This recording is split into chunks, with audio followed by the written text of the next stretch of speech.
किया Motors all over world जानी जाती है अपने बेहतरीन डिज़ाइन और एडवांस टेक्नोलॉजी के लिए। डिज़ाइन में तो किया सोनेट का जवाब ही नहीं है, लेकिन टेक्नोलॉजी में भी IMT इंटेलिजेंट मैनुअल ट्रांसमिशन किया कंपनी इंडिया में हमारे लिए लेकर आई है। हालांकि गाड़ी में और पहले आ गया, बट इसमें भी है। मैं इसका डिटेल ड्राइव रिव्यू करने वाला हूँ, द कार गाइड स्टाइल, और आपके हर एक क्वेश्चन का आंसर आपको इस वीडियो में मिलने वाला है। Hello friends, welcome to the car guide. My name is Rishabh and today we have the Kia Sonet IMT।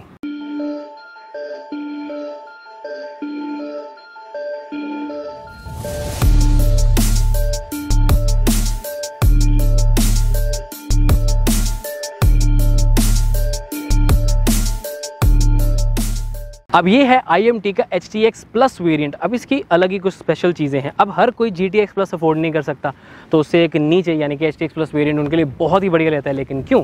क्योंकि इसमें आपको मिल जाती है वेंटिलेटेड सीट्स, 10.25 इंच की टच स्क्रीन, एलॉय व्हील्स आपको मिल जाते हैं, बोस के स्पीकर्स भी मिलेंगे, वायरस प्रोटेक्शन के साथ साथ ड्यूल टोन इंटीरियर, LED आपको हेडलैम्प्स, DRLs भी विद टर्न इंडिकेटर्स जो अच्छे लगते हैं, बाई फंक्शनल है, ग्रिल क्रोम का इस्तेमाल, और सब कुछ आपको बेहतरीन मिलता है। सनरूफ के साथ साथ ड्यूल टोन ट्रीटमेंट और रूफ रेल्स भी मिल जाते हैं इसी HTX प्लस वेरिएंट में, जो इसे काफ़ी एक वैल्यू फॉर मनी वेरिएंट बना देता है। लेकिन हालांकि अभी प्राइस सामने आई नहीं, बट आई एम श्योर जो भी प्राइस आएगी ये वेरिएंट बिल्कुल सही रहेगा उस प्राइस के हिसाब से। आज हम इसको डिटेल ड्राइव करते हैं, आपको बताते हैं कि IMT होता क्या है, कैसे ड्राइव करते हैं और इसकी खासियत क्या है, और क्या आपको ऑटोमेटिक लेना चाहिए या फिर मैनुअल। इतना ही आपको बताना चाहूँगा कि HTX प्लस जो है ना, वो सिर्फ मैनुअल ट्रांसमिशन में ही आता है। एक IMT जो 1 लीटर टर्बो चार्ज के साथ है, और एक डीजल इंजन जो ये नहीं है, ये तो मैनुअल पेट्रोल वाला है। एक डीजल मैनुअल आता है 1.5 लीटर डीजल। पावर्स दोनों की ही बढ़िया हैं। अब चलाना बाकी है, चलाएँ, लेके चलते हैं इसे कहीं और वादियों में। चलो बात करें गाड़ी की विजिबिलिटी की, तो ए पिलर्स का साइज़ बहुत ज़्यादा बड़ा नहीं है, तो आपको किसी तरह की कोई प्रॉब्लम यहाँ पर नहीं आएगी। साइड में कॉर्नरिंग में दिक्कत आपको नहीं मिलेगी।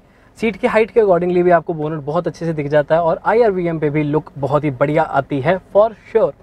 ORVM की बात करें तब भी आपको ट्रैफिक जो है बहुत ही क्लियर नज़र आएगा, पूरे साइज़ का है। क्लियर तो देखो, वैसे कोई वो कैमरा तो है नहीं, है तो मिरर ही तो ऑफकोर्स क्लियर नज़र आएगा। कहने का मतलब ये है कि क्योंकि साइज़ बढ़िया है, पोजीशनिंग बिल्कुल बढ़िया है, शेप बिल्कुल सही रहती है, तो मुझे विजिबिलिटी का ना उस तरफ ना इस तरफ ना इस तरफ ना आगे की तरफ कहीं पर किसी तरह की कोई इशू आएगा। वाइब्रेशंस एंड हार्शनेस भी आपको थोड़ी थोड़ी महसूस इसमें गाड़ी में होती है। नॉइस भी थोड़ी सी अंदर आपको आएगी। सॉरी, मेरा कोक का कैन गिर गया। तो वो चीज़ें आपको NVH के मामले में बेटर हो सकती थी। एक्चुअली वाइब्रेशंस हैं इसलिए बिकॉज ये 3 सिलेंडर इंजन और टर्बो चार्ज के साथ है। हार्शनेस ऐसा सच इतनी नहीं है, रिफाइंड इंजन है, BS6 ऑफ कोर्स। और रही बात आपको इसकी नॉइस की, तो नॉइस अंदर है, उसका एक मेजर रीज़न है वही 3 सिलेंडर एंड टर्बो चार्ज, और यहाँ पर इंसुलेशन नहीं है, तो वो बेटर हो सकती थी। हालांकि डोर्स वाली साइड पे डैम्पनिंग मुझे लगता है कि ठीक की गई है, बट वही बात है कि थोड़ी बेटर होती तो ज़्यादा अच्छा लगता। सेफ्टी एंड सिक्योरिटी, चलो पहले मैं आपके साथ ये कवर करता हूँ। जैसे अभी ट्रैफिक वाली कंडीशन थी, मैं फर्स्ट गियर पे रोकी हुई थी, मैंने ब्रेक पे पैर था, तो कोई इशू नहीं है, बिकॉज मुझे क्लच लगातार दबाए नहीं रखना है। लाइट ग्रीन होने ही वाली थी, इसलिए मैंने उसको न्यूट्रल पे नहीं किया। तो यही आपको एक बेनिफिट मिल जाता है IMT के साथ, which is a really good feature. मैं अगली गाड़ी आई थिंक IMT के साथ लूँगा, अगर मुझे ऑटोमेटिक नहीं लेनी तो, मतलब प्रॉपर ऑटोमेटिक, कोई DCT या टॉर्क कन्वर्टर्स, मतलब AMT तो नहीं लूँगा मैं, but IMT is a really good thing, ताकि पावर्स भी आपके हाथ में रहती है और आपको क्लच की टेंशन नहीं लेनी पड़ती। देन सेफ्टी एंड सिक्योरिटी, देखो कार की अभी NCAP रेटिंग तो नहीं आई है, बट आई कैन से कि 4 स्टार रेटिंग है आई थिंक ले आए। जितनी बिल्ड क्वालिटी हमें फील होती है, इट्स रियली गुड। आपको अंदर भी, चलो प्लास्टिक पार्ट्स की बात करें, वो भी बढ़िया मिल जाती है। स्ट्रक्चर क्वालिटी तो आपको अच्छी लगती है, पिलर्स वगैरह की, डोर का वेट भी ठीक है, तो आपको अच्छा लगता है ओवरऑल कि हाँ एक सेफ एंड सिक्योर कार में बैठे हैं। बट अभी NCAP रेटिंग जब प्रॉपर आएगी तो उसी से सही आंसर मिलेगा। मैं तो अपना ओपिनियन शेयर कर रहा हूँ। इंटीरियर में जो आपको बटन्स मिलते हैं उसकी क्वालिटी मुझे वैसे अच्छी लगी है, बिकॉज बटन्स बढ़िया हैं, चाहे AC कंट्रोल्स हों, चाहे स्टीयरिंग माउंटेड हों, चाहे आपको ORVM कंट्रोल करने हो, विंडो कंट्रोल्स करने हो, तो वो आपको एक good amount of quality provide करते हैं, फीडबैक प्रोवाइड करते हैं, तो आपको वो अच्छे लगेंगे फॉर श्योर। IMT की खास बात ये है कि इसमें क्लच नहीं है, लेकिन आपको मैनुअल ट्रांसमिशन मिल जाती है, विच इज़ रियली गुड, क्योंकि मैनुअल एंथुसियास्ट के लिए बहुत बढ़िया ऑप्शन रहती है। अब ऑटोमेटिक एक्सपेंसिव हो जाता है, तो ये है मैनुअल। IMT के बेनिफिट में क्या है कि उसका प्राइस ज़्यादा नहीं होता। In case of another vehicle जिसमें IMT आता है, उसमें सिर्फ 20,000 रुपीज़ का फ़र्क है। Same goes with this Sonet, इसमें भी इतना ही फ़र्क बनता है और इतना ही होगा। प्राइस आने पे आपको डिटेल पता लग जाएगी। इंटरेस्टिंग बात ये है कि ऑटोमेटिक पर्सन क्यों लेता है। अब बम्पर टू बम्पर ट्रैफिक है, धीरे धीरे चलना है, जो भी मैं सिनेरियो आपके साथ कर रहा हूँ, बार बार क्लच प्रेस करके न्यूट्रल फर्स्ट गियर करना पड़ता है। इसमें क्योंकि क्लच है ही नहीं तो आप इजीली इसको फर्स्ट गियर सेकंड गियर पर शिफ्ट कर सकते हैं, आपको दिक्कत उसमें नहीं आएगी। और अल्टीमेटली ना देखो वो ऑटोमेटिक वाले ईज़ आपको मिल जाती है, क्योंकि क्लच ही इसकी प्रॉब्लम होती है, गियर शिफ्टिंग प्रॉब्लम नहीं होती, इतना मैं मानता हूँ। गियर आपको शिफ्ट आप इजीली कर सकते हैं, किसी तरह के कोई जर्क भी फील नहीं होते। ये क्वेश्चंस मैं आगे कवर करता हूँ। बट IMT मेरे हिसाब से एक बढ़िया टेक्नोलॉजी है, और ऑटोमेटिक ना लेते हुए सिटी ट्रैफिक के लिए इजी ड्राइविंग अगर आपको चाहिए तो IMT एक बेटर ऑप्शन है rather than any automatic, specifically AMT का ये अच्छा ऑल्टरनेटिव है जो मैं कंसिडर करता हूँ। IMT में अब कुछ लोगों के क्वेश्चंस है कि आप इसे न्यूट्रल में गाड़ी को स्टार्ट कर सकते हैं कि नहीं कर सकते, सॉरी फर्स्ट गियर में स्टार्ट कर सकते हैं कि नहीं कर सकते। अब ये गाड़ी रुक गई, मैंने बंद कर दी है। अब ऑब्वियसली ये न्यूट्रल में है तो मैं न्यूट्रल में गाड़ी को स्टार्ट कर सकता हूँ, लेकिन अब जैसे फर्स्ट गियर में तो मैं नहीं कर पाऊँगा, उसके लिए मुझे न्यूट्रल में और ब्रेक पे पैर रखना पड़ेगा, तब ये गाड़ी स्टार्ट हो जाती है। कोई दिक्कत मेरे को नहीं आई है। अच्छी बात यह है कि मेरे हाथ में मेरी एक्सलेरेशन है, पिकअप है वो मेरे हाथ में, बिकॉज मैनुअल ट्रांसमिशन है तो मेरे को दिक्कत नहीं आती, और जर्क्स बिल्कुल भी नहीं है, मैनुअल के कंपैरेटिवली भी कम है। क्योंकि मैनुअल में क्या होता है, क्लच आप अपने अकॉर्डिंगली ऑपरेट करते तो कई बार उसकी मिस हैंडलिंग की वजह से आप बढ़िया तरीके से बिना झटके के ड्राइव नहीं कर पाते। तो यहाँ पर क्योंकि क्लच ही नहीं है, ऑटोमेटिक सिस्टम है, समझ लीजिए कोई छोटा पर्सन आपने वहाँ बिठाया हो जो आपके लिए क्लच ऑपरेट करते हैं, इसीलिए वो कभी भी आपको जर्की फील नहीं होगा। मेंटेनेंस वाइज भी बल्कि मैनुअल से बेटर मेंटेनेंस हो सकती है, या अगर उससे कम नहीं तो, क्योंकि क्लच प्लेट्स सेफ रहती हैं, क्योंकि वो बिल्कुल सही टाइम पे प्रेस होती है, सही टाइम पे होती है। बहुत माइनर 0.5 सेकंड से भी थोड़े से कम का डिले आपको आता है, और जैसे ही आप गियर यहाँ इंगेज करते हो क्लच ऑटोमेटिकली इंगेज हो जाता है, तो आपको किसी तरह की कोई दिक्कत यहाँ पर नहीं आएगी।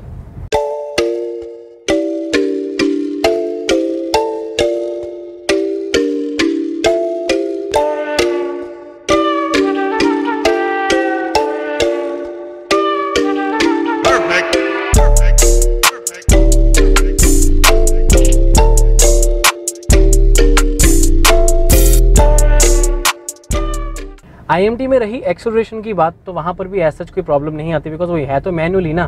तो आपको मैं चलो वैसे बताता हूँ 1 litre turbo petrol manual transmission की कैसी पावर्स रहती हैं। सही पिकअप आपको मिलती है यहाँ पर 2000 प्लस आपको RPM पे सही पावर आपके हाथ में मिलने लगती है, जो पिकअप आपको एक अच्छी लगती है, जो 120 PS है। हालांकि इस वाले में आपको, क्योंकि ये मैनुअल ट्रांसमिशन है, किसी तरह का कोई ड्राइव मोड या ट्रैक्शन कंट्रोल नहीं मिलता, वो आपके हाथ में। गियर आप कब चेंज करना चाहते हैं तो आपको उधर दिक्कत नहीं आएगी। अगर मैं बात करूं इसके माइलेज ओरिएंटेड पार्ट में, तब आप रखें इसको 1500 RPM के पास, उसमें आपको बहुत अच्छी माइलेज मिलेगी इसकी। अब क्योंकि टर्बो चार्ज इंजन है तो अगर आप एक क्रूजिंग स्पीड पे जा रहे हैं, हालांकि इसमें क्रूज कंट्रोल भी है, वैसे बता रहा हूँ, अगर आप सिंपल स्पीड पे जा रहे हैं, 90 की स्पीड आपकी है, हाईवे पे लगातार 90 पे चल रहे हैं, तो माइलेज बहुत अच्छी आएगी। टर्बो का ये बहुत बड़ा बेनिफिट है, तो उस एंगल में इसमें आपको माइलेज अच्छी मिलेगी, रियल लाइफ माइलेज, लेकिन मैं एंड ऑफ दिस वीडियो में आपके साथ डिस्कस करूँगा। हाई एंड तक देखिए तो 6000 तक तो इजीली चला जाता है, उसके बाद आप चेंज कर ले तो बेटर है। नॉइज़ी की अगर मैं बात करूं तो डेफिनेटली थोड़ा सा इंजन नॉइज़ी होता है, टर्बो चार्ज भी है, 3 सिलेंडर भी है, और जैसा कि मैंने आपको शायद किसी और वीडियो में बताया था कि इसमें आपको बोनट में इंसुलेशन नहीं मिलती है, तो उस चीज़ का ध्यान ज़रूर रख लें। उस वजह से अंदर आपको थोड़ी सी नॉइज़ डेफिनेटली आती है। रोड नॉइज़ भी, अगर रोड्स ख़राब हैं थोड़ी सी तो अंदर आवाज़ आएगी। सस्पेंशन की भी थोड़ी आवाज़ अंदर आती है अगर आपकी स्पीड ज़्यादा है या हम्प कोई बहुत ही गंदा है तो नॉइज़ की छोटी सी मेरी एक कंप्लेंट है इसके साथ, अपने आवाज़ थोड़ी सी शायद सुनी हो, उसके अलावा कोई दिक्कत नहीं है। तो मिड रेंज लो रेंज अच्छी है, इनिशियल आपको लैग वगैरह किसी तरह का नहीं मिलता। मैनुअल है, लैग इन द सेंस जब आप चाहते हैं आपको पावर मिल जाती है, कोई दिक्कत नहीं है, उसी वक्त मिलती है। 120 PS फील भी होती है, और आपको एक बैक लगा देती है जब आप इसको एक्सलरेट करना चाहते हो, तो आपको हाईवेज पे ओवरटेक करने की इशू बिल्कुल भी नहीं आएगा। चलो ये तो हो गया सब कुछ एक्सलरेशन के ऊपर। ब्रेकिंग, फ्रंट में डिस्क ब्रेक्स, पीछे ड्रम ब्रेक्स, ब्रेकिंग आपको कॉन्फिडेंट मिल जाती है। चलो ब्रेक भी लगा लेते हैं, ये ABS काम किया इसका पता लगता है, और बिल्कुल कॉन्फिडेंट ब्रेक है। इमरजेंसी में आपको ब्रेक्स लगानी पड़े तो आपको प्रॉब्लम यहाँ पर भी नहीं आएगी, कॉन्फिडेंट ब्रेकिंग आपको मिल जाती है। नेक्स्ट पॉइंट यहाँ पर मैं लेके आना चाहूँगा सस्पेंशन का, क्योंकि रास्ता भी थोड़ा सा ख़राब है। देखो सस्पेंशन एक अच्छी क्वालिटी की है, डायनामिक नेचर की है, बहुत ज़्यादा आपको आवाज़ अंदर नहीं आती है, और एक बाउंसी राइड थोड़ी सी ये दे देती है, थोड़ी आपको टक टक आएगी, थोड़ी ज़्यादा नहीं, बट ओवरऑल मेरे को पसंद आई है, क्योंकि हाईवे पे आपको स्टेबिलिटी भी बहुत अच्छी ये दे देती है, उसका एक अलग ही बेनिफिट आपको मिलता है। तो एक 70-30 नेचर के साथ इसकी सस्पेंशन आती है कि 70 on the stiffer side, 30 on the softer side. तो स्टिफर होने का benefit stability and confidence on higher speeds. Soft होने का बेनिफिट आपको एक बढ़िया कुशनी राइड यहाँ पर मिल जाती है इन द सिटीज़। तो कंफर्टेबल राइड आप एक्सपेक्ट इजीली इससे कर सकते हैं। बात मैं करना चाहूँगा यहाँ पर स्टीयरिंग की, तो मैं आपको एक यू टर्न लेके दिखाता हूँ। अभी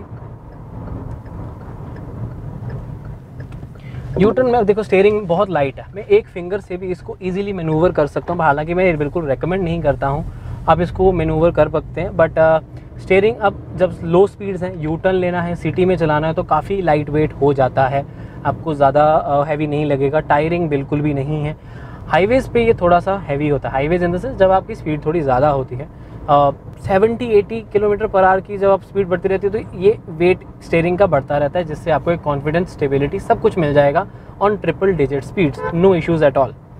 रही बात अब ड्राइवर्स कंफर्ट की, तो यहाँ पर ड्राइवर्स कंफर्ट में under thigh support is really good, मुझे ये पसंद आया। सीट हगिंग इफेक्ट अच्छा है। कंफर्ट में आपको वेंटिलेटेड सीट्स भी इस गाड़ी में, इस फीचर में, HTX प्लस में, इस वेरिएंट में ये वाला फीचर मिल जाता है, which is really good. And उसके साथ साथ आर्मरेस्ट भी आपको मिलती है, और ऑफकोर्स क्लच है ही नहीं, तो मेरे को क्लच वाली टेंशन नहीं है। ड्राइवर्स कंफर्ट में कहीं ना कहीं मुझे विजिबिलिटी का भी पार्ट रहता है कि मुझे इंस्ट्रूमेंट क्लस्टर अच्छे से दिख रहा है या नहीं, तो वो भी बिल्कुल बढ़िया। तो ड्राइवर्स कंफर्ट में आई डोंट थिंक सो मुझे किसी तरह की कोई शिकायत है इस पर्टिकुलर गाड़ी से। ट्रांसमिशन एक इंपॉर्टेंट पॉइंट। ट्रांसमिशन अब जैसे कि IMT है, अल्टीमेटली मेरा वर्डिक्ट IMT को लेकर ये होगा कि AMT का तो ये बहुत अच्छा ऑल्टरनेटिव है, बहुत इसके बेनिफिट्स हैं और प्राइस ज़्यादा नहीं है। आई थिंक ये फ्यूचर में हर एक गाड़ी में मिलना शुरू हो जाए, हर एक ब्रांड लेकर आएगा, तो खुशी खुशी लोग इसे गले लगा लेंगे, इस फीचर को गले लगा लेंगे, इस ट्रांसमिशन को गले लगा लेंगे, अडेप्ट कर लेंगे, और अच्छी भी है। 10-15 मिनट विद IMT आपको आदत हो जाएगी, कोई दिक्कत आपको नहीं आएगी। बात करें रियल लाइफ माइलेज की, तो सिटी में आप एक्सपेक्ट कर सकते हैं 12 के आसपास, क्योंकि क्लच बढ़िया रिलीज़ होता है, ऑटोमेटिकली होता है, खुद आपका वो जर्कीनेस नहीं फील होती, तो एक अच्छी माइलेज कंफर्टेबल राइड मिल जाती है विद 12 के आसपास इन द सिटी। आप बहुत अच्छे से चलाते हैं तो 13 भी आपको आ जाएगी। Then if we go for the highways, तो 16 आप एक्सपेक्ट कर सकते हैं, 16-17 के बीच में। और अगर क्रूज़ कंट्रोल पे हाईवे पे चल रहे हैं तो आपको 20 kmpl भी मिल जाएगी with this particular manual transmission engine. तो ये था मेरी तरफ से किया सोनेट IMT का डिटेल रिव्यू। अगर आपको अच्छा लगा, यहाँ तक देख ही लिया है, तो लाइक ज़रूर करें, कमेंट करें अपना ओपिनियन कि IMT आपको सही लगता है या नहीं। मुझे तो ऑनेस्टली IMT की जो टेक्नोलॉजी है वो बढ़िया लगती है। चलो देखते हैं अब IMT को कैसा रिस्पांस मिलता है जब किया सोनेट के प्राइस आ जाते हैं। तो ये तो था HTX प्लस वेरिएंट, लेकिन ज़रूरी भी नहीं है कि आप GTX प्लस भी नहीं, HTX प्लस भी नहीं, मिडिल वेरिएंट लेना हुआ तो क्या, उसका भी तो डिटेल ड्राइव रिव्यू चाहिए, उसके भी तो फीचर्स चाहिए। तो वो कहाँ मिलेंगे? यहाँ मिलेंगे, इसी चैनल पर। तो subscribe and bell icon is really important, because मैं आपके लिए अमेजिंग कंटेंट हमेशा लेकर आता रहता हूँ। मिलता हूँ आपसे अगली वीडियो में। Till then drive safe and take care, bye bye.